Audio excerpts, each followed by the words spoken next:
These players on this list are responsible for more than 60 of the close to 800 buzzer-beating game victories in NBA history. In this video, we'll discuss scoring with the outcome of the match on the line, statistics that come through, and game-winning plays that silence the crowd. The top clutch NBA players are listed below. 10. Dwayne Wade. Wade wasn't much of a three-point shooter, but he sure made up for it with mid-range J's drives and trips to the free throw line. Wade's pump fake looked exactly like his shot, and he faked out and earned freebies on nearly everyone who tried to guard it, which always came in handy when the game was close. Wade made 5 buzzer-beating shots over his career, with the steal and the running three-pointer against the Bulls in 2009 being the most well-known. The fact that the Flash won 20 games overall during his career demonstrates his clutch gene and explains why Kobe dubbed him Ruthless Joe Johnson, number 9. He couldn't score on his own, but that's not why they called him ISO Joe, did it?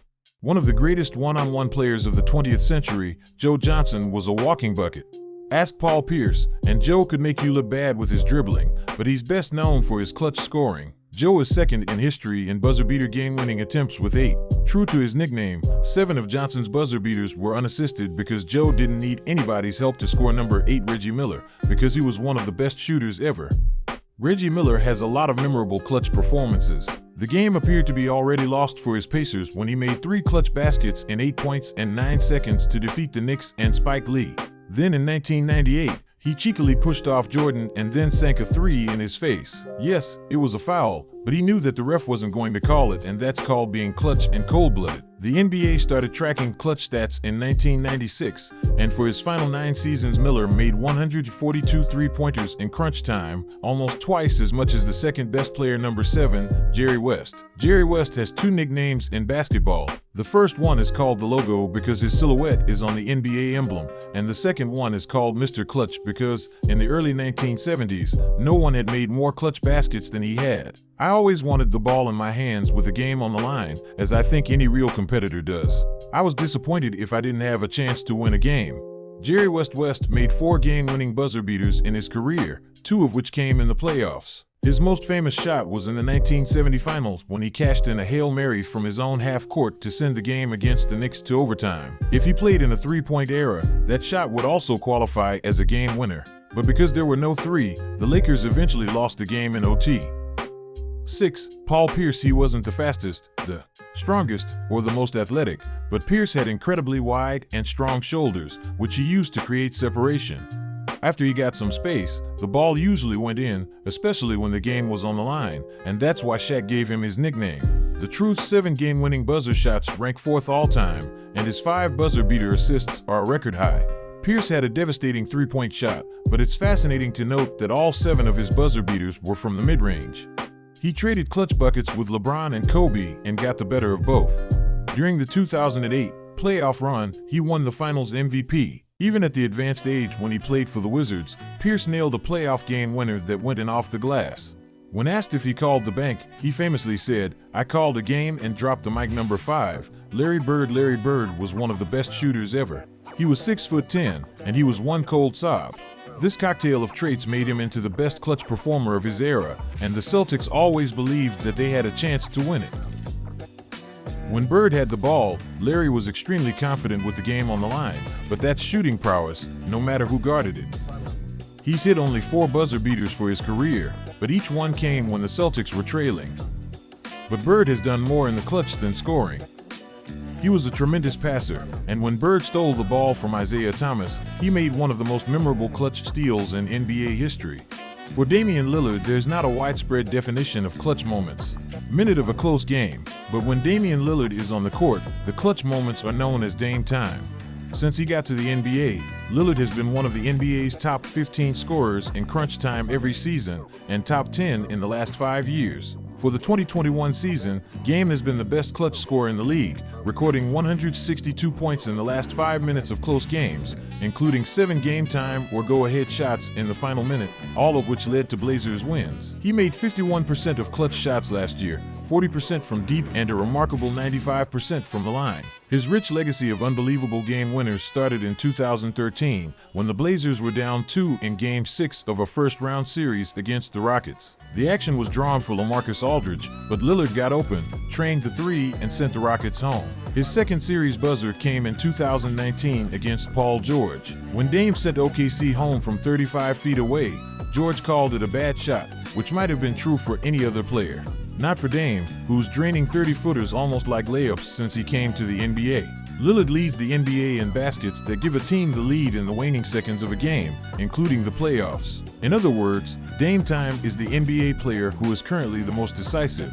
Before moving on to the top 3 players on our list, Robert Orr, Ray Allen, Harry Irving, and Kawhi Leonard deserve to be recognized for making some of the most memorable clutch shots in NBA history. Number 3, Kobe Bryant. Kobe Bryant started his playoff career with 4 air balls against Utah, 2 of which were potential game winners. Even though he couldn't be called clutch as a 19-year-old, Kobe showed a complete lack of fear and supreme confidence in his abilities. Ryan was the kind of guy that could clank 20 straight shots off the rim, but he would still keep firing with no hesitation, believing that he's going to make the next one, which made him one of the biggest threats ever. In clutch situations, Kobe was always looking to attack, despite being suffocated by double or even triple teams. And his ability to make tough contested jumpers was uncanny, like that time when he was tightly guarded by Dwight in Miami. With just a few seconds remaining and the Lakers behind by 2, Bryant pulled off the seemingly impossible by banking in a three-pointer to seal the victory. Or when he defeated Phoenix in overtime to win the playoff game after tying it in the final seconds. Or this fadeaway three-pointer to defeat Portland in double overtime. And these are just the tip of the iceberg of his crunch time heroics. Overall, Kobe won 8 games at the buzzer, and his 101 game-tying or go-ahead shots in the final minute is the most in NBA history. Sure, Bryant has missed a lot of them, and his 34% in the clutch is far from efficient, and he's notoriously famous for not passing the ball in the final seconds. But when we're talking about the confidence in the clutch and the ability to make the tough defense look irrelevant, nobody had it more than Black Mamba. Besides, there's a reason that generations have shouted Kobe and shooting a paper ball into a trash can. Number 2, LeBron James. When he was just 20 years old, LeBron James made a game winner in Game 3 against Washington. In his playoff debut in Game 5, he scored another game winner. Next year, he scored 29 out of 30 of Cleveland's last points in the fourth quarter massacre against the Detroit Pistons. In one of the all-time best playoff performances in the 2008 playoff against the Celtics, he scored 45 points in Game 7, going against 4 future Hall of Famers in 9. LeBron sank 2 buzzer beaters, one against the Warriors in the regular season and one against Orlando in the playoffs between 2003 and 2010. During his first stint in Cleveland, he was a league leader in midfield goals in the final minute with the game on the line. 2 years later, the haters, so-called analysts, and people who didn't know any better all started saying that LeBron is missing the clutch G, that he'll never win a title, and that he can never be a leader like Jordan. It took them just one bad playoff series against Dallas to start calling King James late choke, and somehow the narrative that LeBron isn't clutch stuck around. Sure, that finals against Dallas was a bad look on James, who passed up shots in the fourth quarter and completely lost faith in his jumper. But people forget that Dallas clogged the lane entirely in that series and Miami didn't have much shooting, and that those Mavs swept Kobe in the same playoffs. Everything LeBron did before and after that series was extremely clutch. In 2012, he annihilated the Celtics with his back against the wall, scoring 45 with 15 rebounds in Game 6. In 2013, he scored a buzzer beater against Paul George and the Pacers. Since then, he's added 4 more game winners at the horn, and his 5 career postseason buzzer beaters are most in NBA history. And when it comes to accuracy, LeBron's at the top again. LBJ is 12 for 23 on game-tying and go-ahead shots in the last 10 seconds of a playoff game, a better mark than Jordan 7 for 15 and Kobe 5 for 22. After the clutch 3 from King James, who beat Golden State in the 2021 playing game, he has amassed 97 career game time or go-ahead shots in the final minute, trailing only Kobe Bryant's 101.